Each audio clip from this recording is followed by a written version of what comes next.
We are live, or preparing to go live. Okay, one moment. Here we go. All right, we're live. So let's let everyone in. Guys, have an amazing time.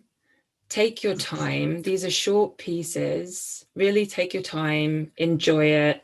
Thank you so much for being here. You're all wonderful, wonderful humans. I'm so pleased you get to meet each other today, finally.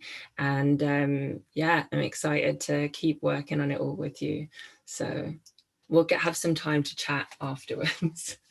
All right. See you in the room. Okay. Admit.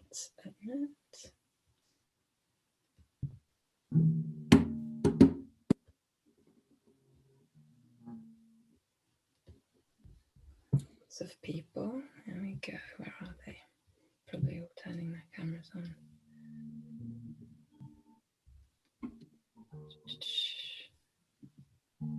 Okay. Hello, everyone. Can you hear us? Are you there? I've let you in, but I can't see you or hear you. I hear. Wonderful. No sound. Yes, I can hear you. Someone has said no sounds. That's the two words you don't want to hear when you when you start the meeting. Okay, we're just going to keep letting a couple more people in, but I think we'll be ready to start soon. I don't know how to pronounce your name, but whoever said no sound, are you? Oh, you're good now. Okay, great. Good. Okay. Wonderful. All right. Welcome, everyone. I think we're all here. So we're going to get started. Some people might be... Hello, I can see your faces now. Wonderful. Hello. Hi, Bill. Hi, Jeff. Okay, great. So thank you for coming. Let me just allow some more people in the room. Okay. Thank you for coming to this event hosted by Untold Stories High in collaboration with Backlane Studios, which is an incredible local art space in the West End of Toronto. So for those of you who have no idea what today is about, back in March, we sent out a writer's call out with the theme, Tell Me a Story. And we had lots of really incredible submissions come through, and we selected a handful of pieces, all of which we're going to be reading today. So today we have wonderful writers with us and brilliant performers who are going to be reading pieces, and some writers will be reading their own work. So the pieces that were selected, we're going to be making into audio pieces. So for today, you'll be able to see all the actors performing, but eventually these will be just sound, just audio. So today's an informal sharing. It's a culmination of our work together, our rehearsals on the pieces before we go into the recording booth. And I'm really excited to share these pieces. They're so different to one another. Some of them are autobiographical, semi-autobiographical, some are pieces of flash fiction, some are short stories, some are short plays, and they're all so unique and wonderful. So I'm really excited to share them with you. They're all short, they're around 5 minutes or less, some are maybe a little bit more. And because it's meant for audio, I encourage you to either watch the actors or close your eyes and just listen to the pieces. We won't be using any sound effects today or any music like we might have in the final pieces, but there might just be a tiny bit of sound description. But other than that, it's the actors reading the pieces. Okay, so housekeeping, if I could have everyone who isn't in the first piece, including the audience, turn off your cameras and turn off your sound. So just double check that your cameras are off, your audio is off. So Jeff, I can still see that. Brilliant. And if I could just ask you to turn your camera off if you're able to do so, and keep your audio off. And if people can keep phones off at this point as well, that would be wonderful. Okay. Are you having trouble there turning the camera off? Oh no, she's solved it. Amazing. Okay. All right. So this first piece is by a Toronto-based writer and actor. She's called Toni Elwan. She couldn't be with us today because she's busy making sure that thousands of Canadians get vaccinations. So thank you, Toni, for all the work that you're doing. We're sorry you couldn't be with us today, but we're excited to share your piece. We've got two wonderful actors from the UK who I've known for many years. International audiences might know them might know David Hargreaves from Fleabag and from the brilliant comedy series This Country. You might know Kika from Mr. Selfridge and from Truffaut's film Two English Girls. They are amazing actors of the stage and screen, and we're very lucky to have them here today. This is a short piece set in the pandemic. And I'm going to just turn off my camera, pin you, and then let you take it away. One moment. All right. Take it away.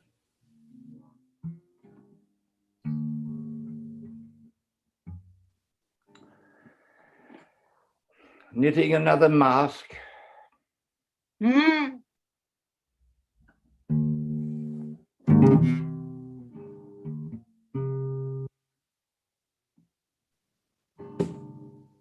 What?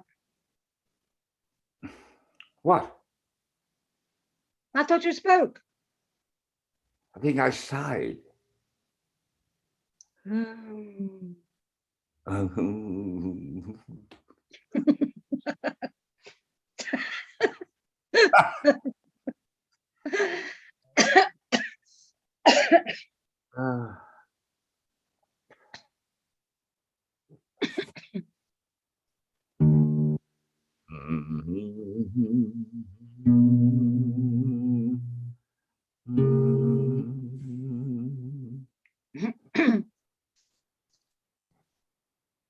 What?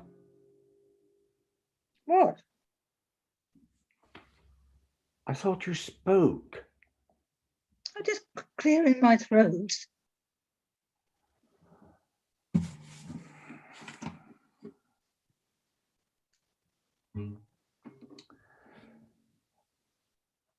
You want to go for a walk? Okay. After lunch? Sounds good.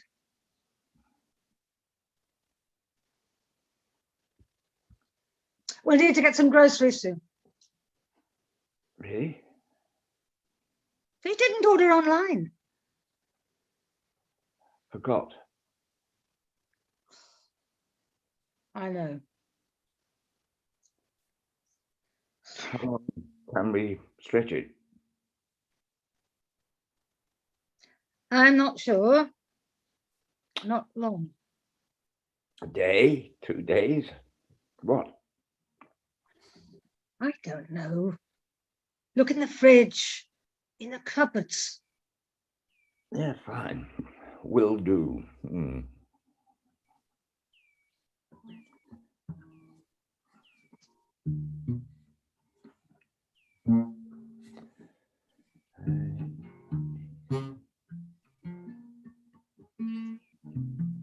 I'm hungry.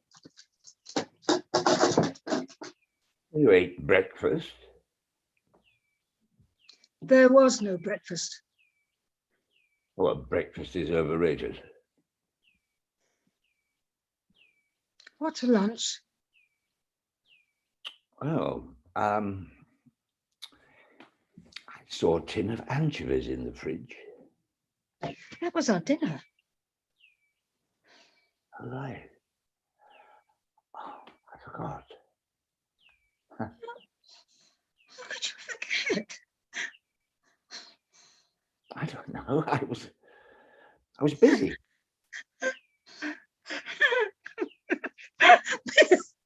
Busy? Busy? I forgot.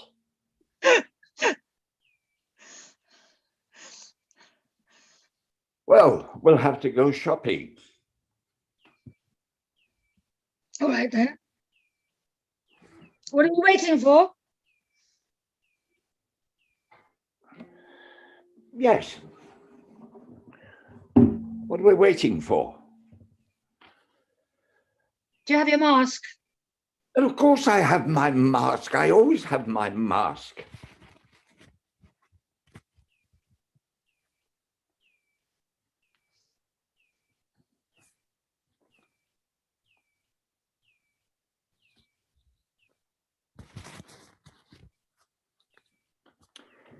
Here we go. Yep. Here we go.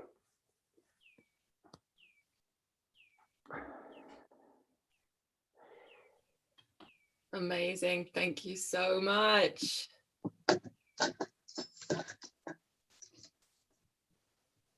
Okay.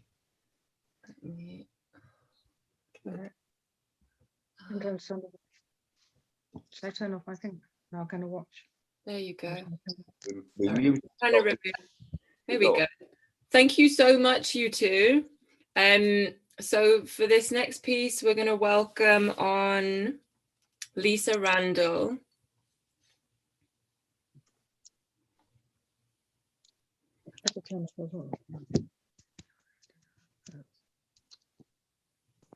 There we go. Amazing. Hello, Lisa. Welcome. So this second piece is by Lisa Randall, who I'm really pleased to have met. She's based in Toronto. She's going to be sharing with us a poem that she wrote this last year, and that piece is called 1 Minute. 1 minute. Across the world, the tears will fall on whose conscience? The squirrel's nest in the tree by my bedroom window is alive with the chatter of life. While lives are taken, worlds are shaken to the core. Look away, and what do you see? The tears fall on faces all around. There is no escape. It is here in all us. As we wait in silence for another last cry as the sun sets, taking lives. The world has a disease, and it's spreading like wildfire. Whose giant step can stamp it out? My belly is full, but my heart aches for my brothers and my sisters. No fine wine can drown this sorrow. No acts of kindness can be borrowed without fear. But please, hold on. Thank you so much, Lisa. Thank you so much. So for this next piece, we'd love to welcome Lizzie Clark and Caroline Moroney. Where are you? So Lizzie Clark is a UK writer and actor extraordinaire. This is an extract from a larger series that she's working on. It's a story about family guilt and the stories that we tell ourselves. And this particular scene is set in the visiting room at a women's prison in London. And I'm just going to introduce it with a little bit of sound description. Pin you both. There you go. So, Holloway Prison, London, in a prison visiting room. We hear the sounds of visitors and inmates arriving, of food being served, and the clinking of cups and cutlery as people settle themselves. Got you the usual. Tea, bacon sandwich, all the ketchup. Thanks, Den.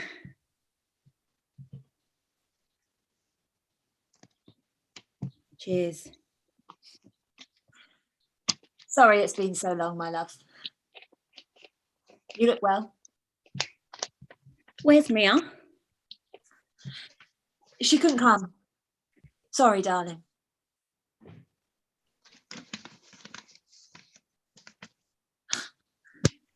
Four sugars. Jesus Christ, Linz, diabetes is the way you want to go. What? Oh, yeah. Couldn't or wouldn't? Couldn't or wouldn't what, darling? Mia. She couldn't come or wouldn't? Your sister thought it would... Sarah fault. Right. What about Mia? What did she want? Sarah thought it would be stressful for her and she's got her mocks coming up. Yeah. I see. So what's the food like in here? Fucking dog shit. No. It's all right, I guess. It's better than nothing. You look well. You mean I look sober? I mean, it's nice to see you. And I think this place has done you good. Yeah, maybe. How's she doing with school and stuff? She won a prize the other week for her maths work. Fucking hell. Maths! That's good. That means she's smart, doesn't it? Maths? Fucking hell. I don't know where she gets that from. Maybe she'll go university. Fuck, could you imagine? Like Einstein or what's that other one, you know, that speaks like a robot. You wanna see a picture of Mia getting her prize? Yeah. Boy, quickly though, you're not meant to have that in here. She looks smart. She looks like you. Yeah, I guess she does. Do you think she knows? No. Would you want her to know? No, it's better off this way. Well, she looks more like you than him. Fucking good job and all. Yeah, fat fuck. He lost so much weight by the end. The old cancer diet. What does Sarah say? Oh, she's not blind. She sees it. She don't say anything. Do you think she knows though? I don't know, Lindsay. I don't know what your sister's thinking after time. She's a closed book. She's always been pretty adamant that the sun shone out of your dad's arse, though, but she didn't know him like we did. She's made her feelings pretty clear about me coming to visit, though. She's given me the silent treatment. She sent you to Coventry. It's my new address. She thinks I did it. You know, Sarah, she's by the book. Like, if they say you're guilty, then, well, that's it. No smoke without fire and all that. And the way the press got hold of it, we just fanned the flames. I think she just wants you to admit it. What? She just wants the truth, or what? I don't know what she and every other arsehole thinks is the truth. But I don't think she can move on without you saying it. You know, even if Told it- them the fucking truth then. I told them and they didn't want to know. Did they? I know, darling, I know. I know what your dad was like. And I tried to help Lindsay, I did. Yeah, maybe not hard enough. I should have got you out of that house with him, No, then you did good. You were the only one. I just wanted to chat to him. I don't know, maybe just see him one last time before the end, you know. One last time, tell him I hope you rotted in hell. We hear the faint beeping of her father's life support machine. I got there and he looked so helpless, you know, so fucking useless. He was out like a light with all these tubes and wires sticking out of him. And his breath was all over the shop. And his mouth was wide open, like he was gulping at something in his dream. And I got really close to his face and I looked in his mouth and it was so dry and putrid, it looked like it was peeling, like the skin in his mouth was peeling off and it's white and brown and crusty. And his breath then, it smelled like sweet and acid and shit. And I thought, that's what death smells like someone rotting from the inside out. And I thought about it. No, I thought about doing it. I thought it would be so easy, you know, like switching off a light. And I said, all right, Dad, is that what you want? And it was like for a second, he held his breath and he fucking smiled. And I thought, you know what? Do you know what I thought? I thought it would be a kindness to end him now. That would be love. And I couldn't do it. Then I couldn't do that for him. He didn't deserve it.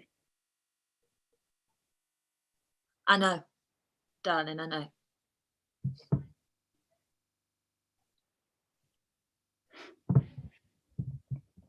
You got ketchup all over your hands.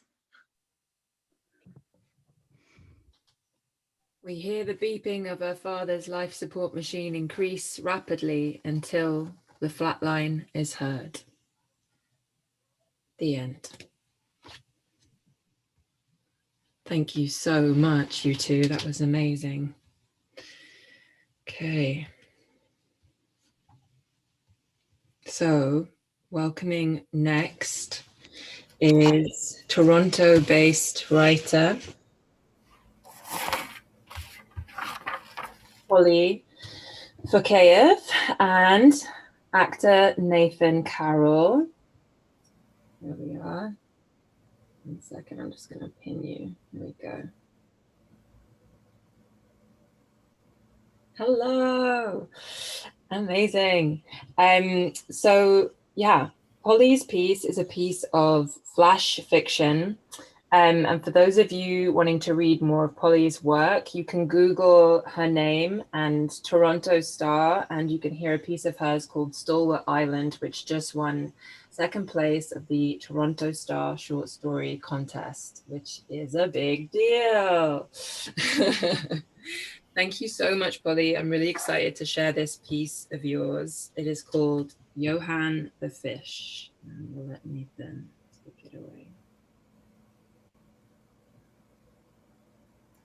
In a past life, Johann told me he'd been a fish. He was an old man at this point, nearing 90, a cousin of a long-dead aunt-in-law. He'd been the kind of fish, he said, that lived in the deepest, darkest parts of the ocean. One of those fish that didn't even look like a fish, that had tentacles and a little dangling lantern.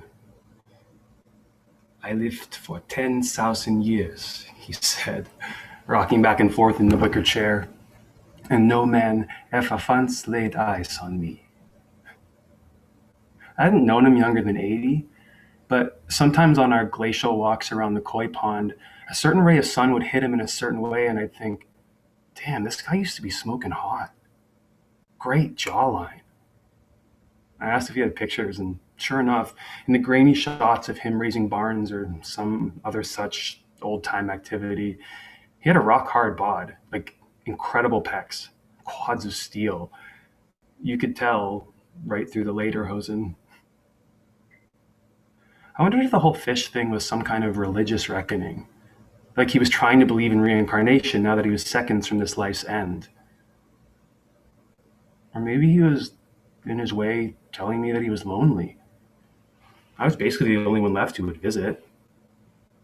Those 10,000 years, he was living them now. So I turned to him one day, emboldened by this sudden sorrow, and I patted his knobby knee and said, "You know, I think you're really handsome." Johan gave me the kind of smile you would give a misguided suitor, and then he leaned forward a little, his bones creaking more than the wicker, and said, with great delight, "Ah, but I was a very ugly fish."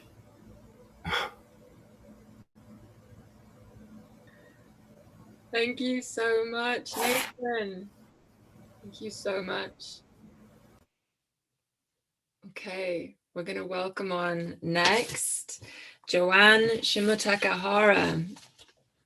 Hello, Joanne. Let me put a little pin in you there. Amazing. So Joanne submitted a version of this story as part of the Backlane Studios Our Stories, Our History project. And Joanne's is a biographical piece about her mother called Mom's Story. And I'm really excited for you to share it with everyone. I'll start it off with a little bit of sound direction, and then you can take it away. We hear some music from the wartime era, a nostalgic tune like Nat King Cole's Unforgettable. This story is for my mother, Esther Kuwabera. Brave, independent, and resourceful, Mom was a natural leader. Her actions, more than words, demonstrated what she valued. She was petite, loved to dance, and was always on the move. Mom had a hearing loss in one ear and thought she would never marry. In fact, she met Dad in her late 20s, and they married in 1941. Mom was an excellent cook. In the summer of 1955, so that the family could buy a television, she became the cook at a church camp on Lake Erie. She and her helpers made food for 160 campers each week, and no one got sick. Camp counselors often danced in the dining room before supper, while Mom cooked on the wood stove in the kitchen. How she gained her cooking skills takes us back to her parents' story in their adoptive country. Mom's father, Sanosuke Enyu, was sent in 1894 by the Japanese government to identify fish species around the Queen Charlotte Islands, now Haida Gwaii, and Prince Rupert. He reported some potential fish to be introduced to Japanese waters. Grandfather also fell in love with Canada. Back in Japan in 1902, he gave a speech about the fish. My grandmother, Moto Otsuyama, attended the lecture. She saw grandfather's pictures and loved the fish. Soon they were married. Grandfather was small but powerful, with a black belt in judo. Grandmother, daughter of one of the last samurais, was half a head taller. They were drawn to adventure in Canada and returned to northwestern British Columbia in 1903. Later, they moved to Haida Gwaii and successfully ran a sawmill. Grandmother Moto didn't speak English. As a samurai's daughter, she had never learned to cook, but she was a natural talent and could make anything on a wood stove. She became the camp cook, and Mom learned to cook by watching her. So that Mom and her two sisters could finish high school, Grandfather left the lumber business. The family moved to Vancouver and bought a restaurant and two corner stores.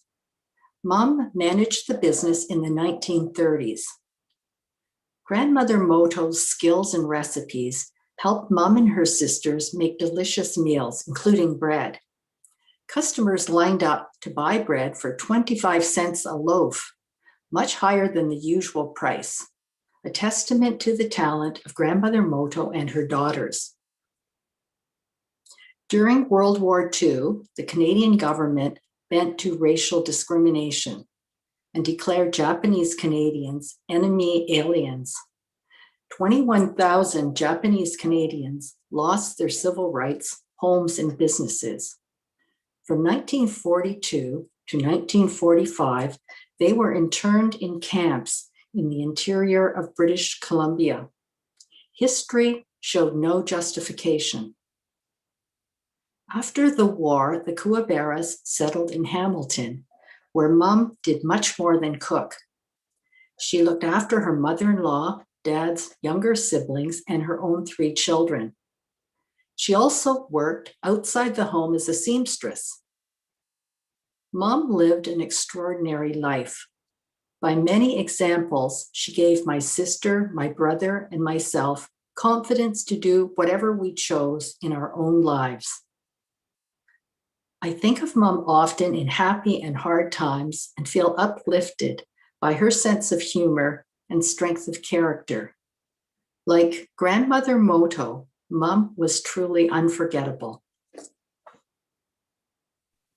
Thank you so much, Joanne. That was such a wonderful story. So inspiring to hear that. Thank you.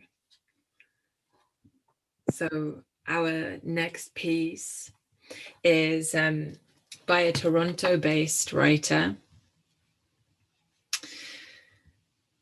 And let me welcome him on. So Justin Otto is our writer for the next piece. There you are. And let's welcome our actors also, David Keeley, Ellie Elwand, and Nick Sheedy McClellan. Let me get you all pinned and in view. Okay. Amazing. So Justin is a part of the Tarragon Theatre's Young Playwright cohort, and he's just created a podcast called Love Is, which you should all check out. It's brilliant. And this piece that they're going to be reading today is a pandemic love story. It's called The Bubble.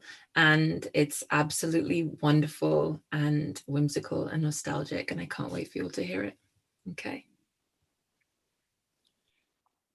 385 days, if you must know. My pandemic romance lasted 385 days. I never told you that?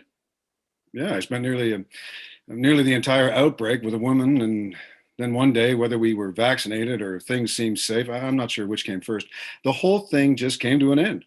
I'm telling you this because I can't think of any more bedtime stories, sweetheart. And I think it's important you know that Mommy and Daddy almost weren't Mommy and Daddy. In fact, you'll find love in strange and wonderful places. Never doubt how absolutely fucking, sorry for swearing, sweetheart, freaking wild your love life will be. Dad, I'm 16. We both say fuck. Get over it. It wouldn't hurt either of us to be a little sweet. Okay, what's the story, old man? The story, my darling, sweet, volatile young daughter, is exactly what I said. A story of love in the time of pandemic. Day one. Oh, he has like a Lloyd from Say Anything vibe.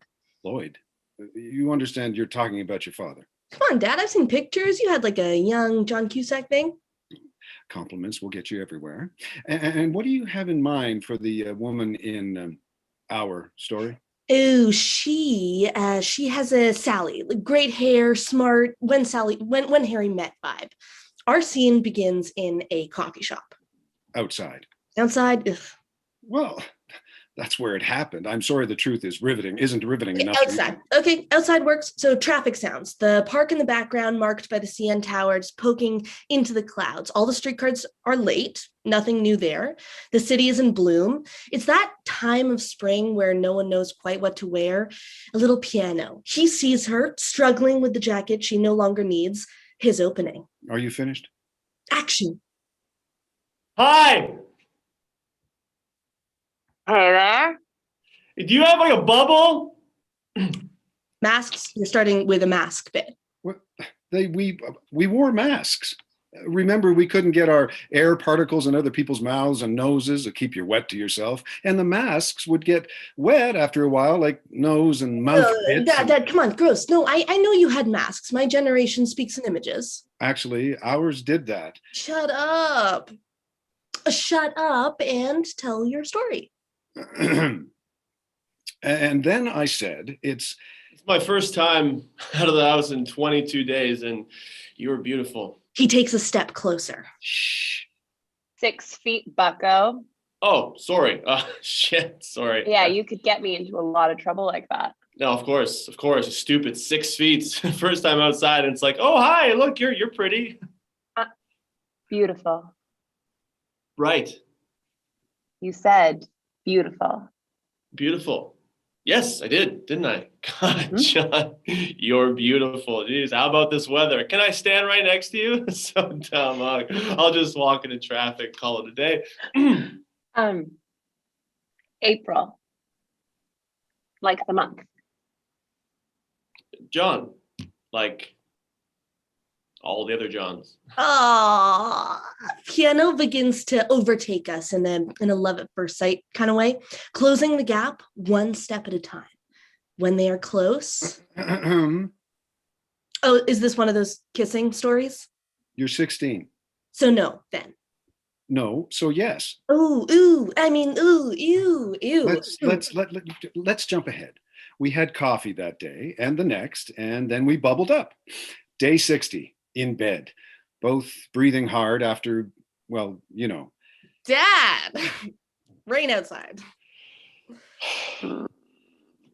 We're never leaving this bed. Deal. Day 90. You know, I never want to work again. And we never will. Day 147. They've had a few. They're drunk. You're incredible. You know that? Yeah. I like your face. No. You know, you're like a man. You're like a person that I just want to be around all the time. I like you drunk. I mean, I'm sure you'll hate me for that later, but I do. Like, it softens the edges. It opens you right up. Shut up. No, fuck you. Do you like poetry, Dum Dum? I think I'm in love with you. Cheers. Cheers. Yep. It's an expression of good wishes. You know, you say I'm in love with you. And I agree. I affirm. So you don't? You do? Shh. Here's the deepest secret, okay, that no one knows, okay? I carry your heart. I carry it in my heart. Another beer? Cheers. Day 239. What's going to happen, you know, when things go back? You don't have to worry about us. Day 320. Don't forget the love song. You know, I'm really happy for COVID. God, that is so fucked up, right? Oh, no, I get it. Me too. But Day 324. I remember she was smashing plates. What the hell is going on in here? Well, I'm so fucking mad, okay? I have no savings, okay? And I'm not sure how much longer I can fucking do this. Half my plates are broken already, and I don't want to have to move. No, I know. I know. Look, it's like the government, to pay me back that money. And I'm like, okay, with what? I mean, do you think that I'm collecting money from you to save in order to pay you back?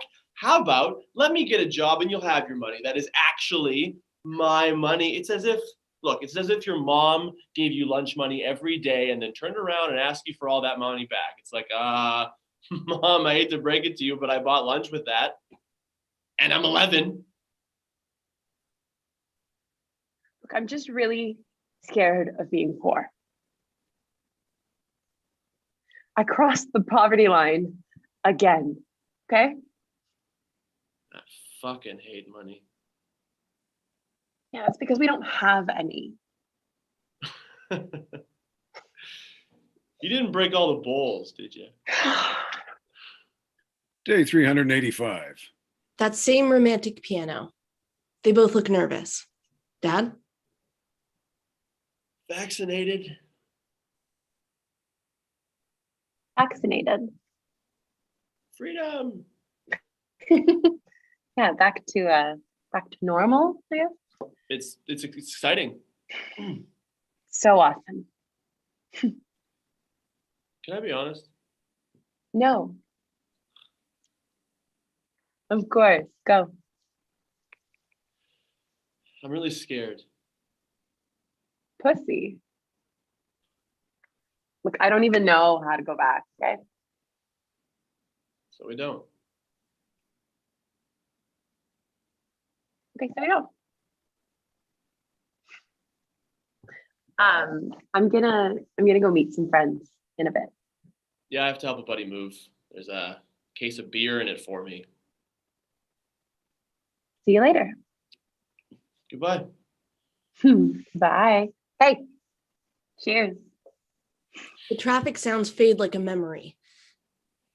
And then what happened? Well, that was it. That was it? You just let her go. I guess I did.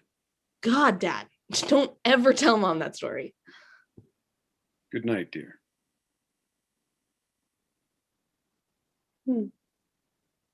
A daughter? I never thought I'd see you again.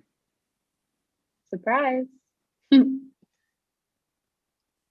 how's the beer? I remember it being hot, so real good. How were your friends? They were so happy to see me. I'm sorry, Don't. I am too. It looks like it all worked out. It really did. Well, see you later. See you later. Cheers.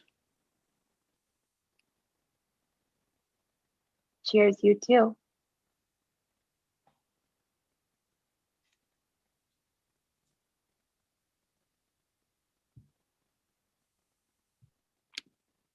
Much. That was quite wonderful. Yes, I heard a little clap somewhere. Not sure where that came from, but I concur. Much clapping. Okay. All right. So we're ready for the next piece. This is the last piece that we'll be hearing. So please welcome Jerome McNichol, who is a Toronto-based artist. Hello, Jerome. Let me pin you there. Toronto-based artist, musician, and writer. It's been an incredible privilege getting to know you, Jerome, and I'm really excited to welcome on the performers who will be reading your piece. So let's welcome David Tomper, Kate Ross, and Harrison Brown. Let me pin you.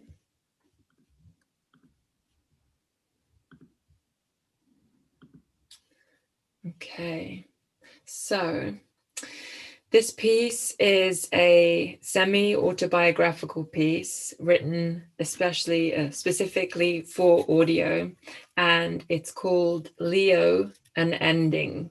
And I'm going to start with a little bit of sound description. We hear the brutal wind of a major winter storm and the sounds of frantic tapping on glass in the distance.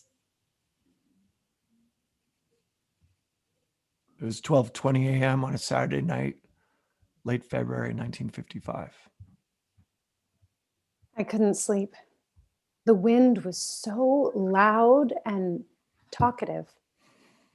Snow snapping against the windows. Out of all that, frantic tapping. Who at this time of night? Then I heard Jake leave his and Dad's room and go downstairs. Quite soon after, Dad followed. Not like Dad to get up at this hour of the night. I could hear Dad, angry, say something to Jake like, "Don't you open." Then silence. Only wind howling.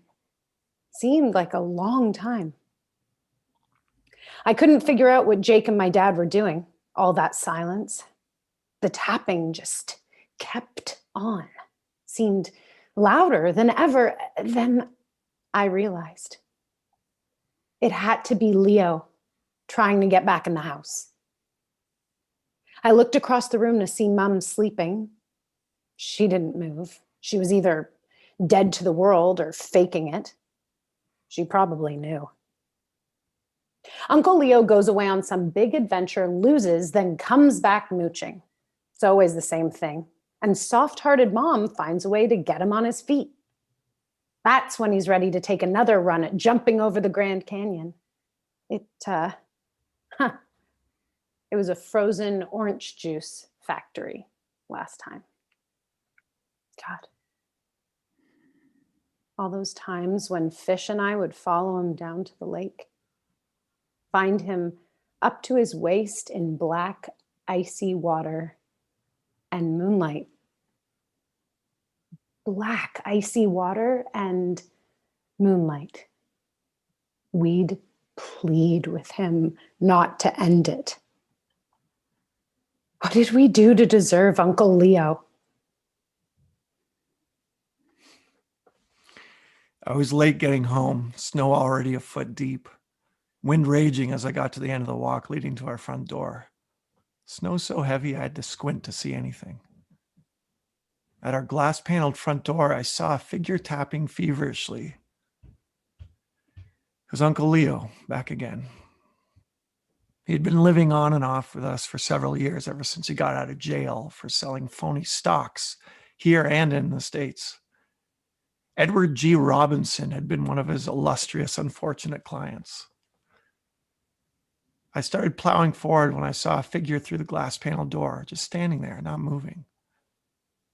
It was my brother Jake. I stopped. That's when a sudden lull in the wind revealed the shadow of a figure in the distance behind Jake. 2 and 2 were making 4. That had to be Dad. I remember Jake telling me of an incident some months ago of hearing Leo's voice in Mom's room at night when Dad was at work. There were sounds, Jake said, upset. So Dad knows. That's why Jake isn't opening that door. Isn't ever going to open that door.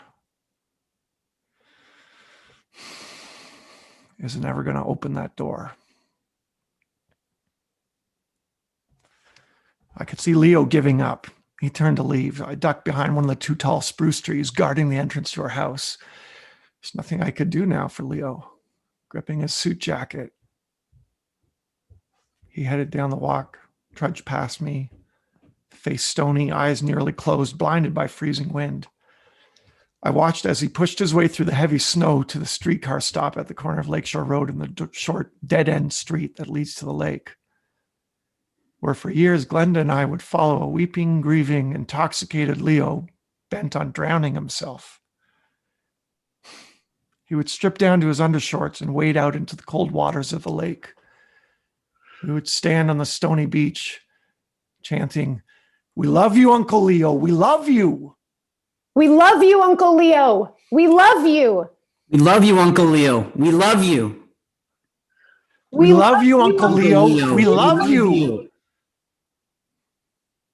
Eventually, he would come back in. I was in bed, unable to sleep when I heard the tapping. Got up and headed downstairs. I was halfway to the front door when I saw Uncle Leo through the glass panes clutching his suit jacket. How does a grown man find himself in a raging snowstorm wearing only a blue serge suit? I wondered. Don't open the door to that man. My father's words as he stood on the landing of the staircase I had just descended. His words jolting me to the quick, partly as he seldom raises his voice, because I knew he meant it. Suspended between the quixotic, restlessly ambitious Leo, one of my father's 4 living brothers and deemed the brightest, who had recently, in a moment of honest reflection, said to me, "Don't live as I have, from pillar to post. Don't live as I have, from pillar to post." And the deep resonance of my father's voice, the same voice that when I was young recited the endless verse of poetry that plowed the ground of my imagination. I watched as Leo huddled against the door, staring at me, still tapping for a few more seconds, wind and snow engulfing him. Wind and snow engulfing him. I waited, staring back. Our eyes met. His incredulous knowing, mine trapped in silence and inertia. 2 days later, news came. Leo had hung himself with a cord from an iron. It was downtown in a room on a street near Carlton and Jarvis Street. It was reported by his sister, who identified the body. Leo's tongue was quite extended. I could so easily imagine it. I could so easily imagine it. I wanted to write a poem for him, but couldn't. We wanted to write a poem for him, but we couldn't. We wanted to write a poem for him, but we couldn't. We wanted to We wanted to write a for poem him, for him, but we couldn't. We couldn't. We couldn't. Couldn't. We couldn't.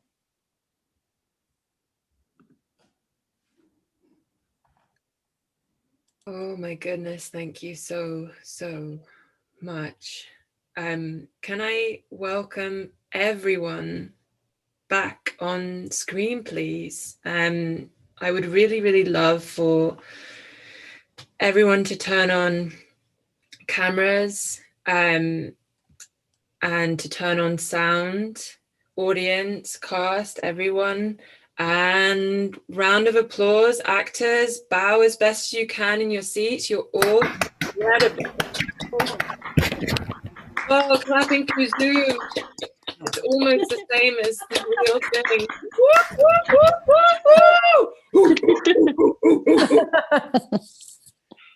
Oh my goodness. Oh my goodness. Well done, everybody, and well done, Anna. Yeah, great job, Anna. Thank you, Anna, so much. Thank you, Anna. Thank you.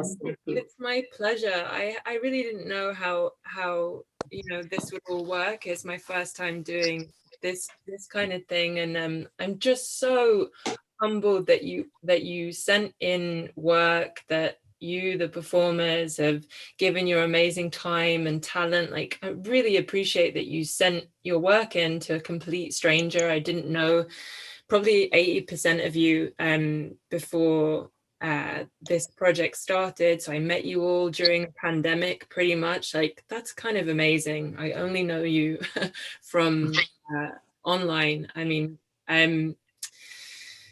Thank you so much. So we'll be recording these pieces at Backlane Studios for the most part, when it's safe to do so. So please follow Untold Stories High, take a look at Backlane Studios, and sort of follow the progress of all of these pieces.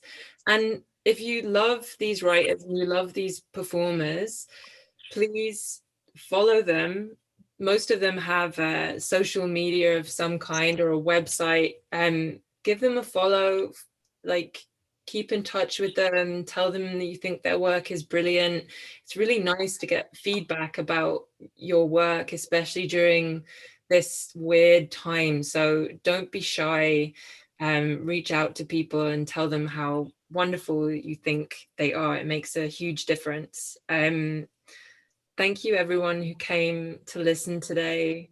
Yeah, I don't have anything else to say. I'm just gonna like open it to the floor if anyone wants to say anything, ask any questions to writers or performers. You also don't have to say anything at all, but yeah, maybe another round of applause just for everyone. You're so wonderful. Thank you. Thank you. Bravo. Thank you. I'm just like, Do you put this up on? You've recorded this, Anna, yeah, so we can watch it back. This is recorded live to YouTube. You know. So we're gonna do that on YouTube, okay. Fancy. We're on YouTube. Yeah, if you Google Untold Stories High, I'll put it in the chat here, and you could send the link to anyone. So Untold Stories High. I mean, I hope it recorded to YouTube. Someone maybe will tell me that they didn't catch a word. I think it did though. I think it did. Yeah. Thank you so much for organizing all of this. And thank you to everyone for your work and to the audience. This has been so exciting. Agreed. I second that. Yeah. Thank you. Just like scrolling across to see there's so many people in this room. How wonderful. Oh, is anyone struggling to get back online or with audio or anything? I know that maybe I had to mute some people, so just send me a message in the chat if you're struggling to get back on. Chat amongst yourselves, guys. Maybe you could tell us, Anna, is there another event coming up? I know that you told us a bit about the recording piece, but is there another such event, or what are your plans of organizing? I mean, I hope so. I think that it would be really great to do more of these, and maybe the next one is some local neighborhood stories, or if you have an idea, you want to send it in, like feel free to send it into the email. I'll put the email in the chat. Get in touch if you just, if you're a writer or an actor, get in touch if you want to join play readings. And yeah, I think there'll definitely be more of these in due course, but we'll get these recorded first. But yeah, you can follow us in all the channels to find out. I'll just pop the email in the chat.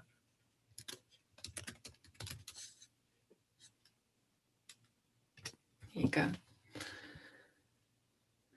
Just reading some of your chat messages. Thank you so much. For Pandemic Sunday, lovely. Okay, great. Does anyone have any questions for writers or the performers, or you don't have to? Such a silent room. Just taking it in. Thanks so much for organizing all of this, Anna. It's just awesome. You're all so incredible. You're all so. Like, your microphone is unmuted. Hooray! Anna. Oh, is that Kika? Yeah, but I'm invisible because you've disabled me. Oh no, I'm sorry. Listen, that's all right. Listen, the hostess disabled me. No, I just wanted to say thank you. It was really original and interesting, and very much to do it now today. And I hope you continue. And your old friend who you used to sit in the rug with, when you were 2, was there, sent his love, Arden, and helped me a lot last night. Oh, Yeah, I'm and trying to your camera on, Kika. I'm sorry. Here we go. oh, Stop what? video. There we go.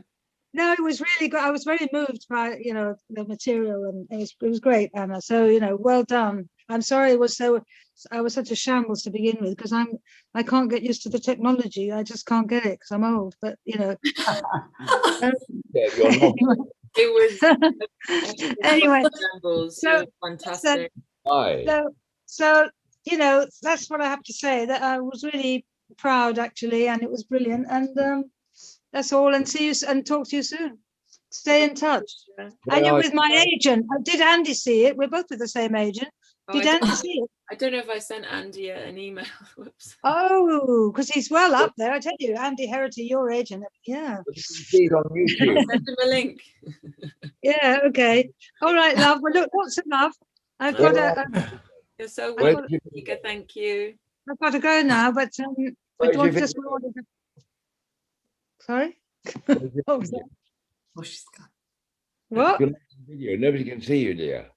Well, I know because I've been disabled by the host. I've asked you to No, I, do it again. no, I haven't. Listen. I don't know how to get myself back on. I'm telling you. I wanted to. I was muted, so I thought. Sorry about that. This is like the piece again, all over. I love it.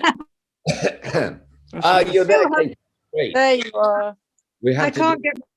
we have to do a short story of how Kika and I got to do this recording together. You know, because that is for all lockdowns. It was brilliant, but we learned a lot, Kika, didn't we? We got there. We're not very good at this technology yet. We're getting there.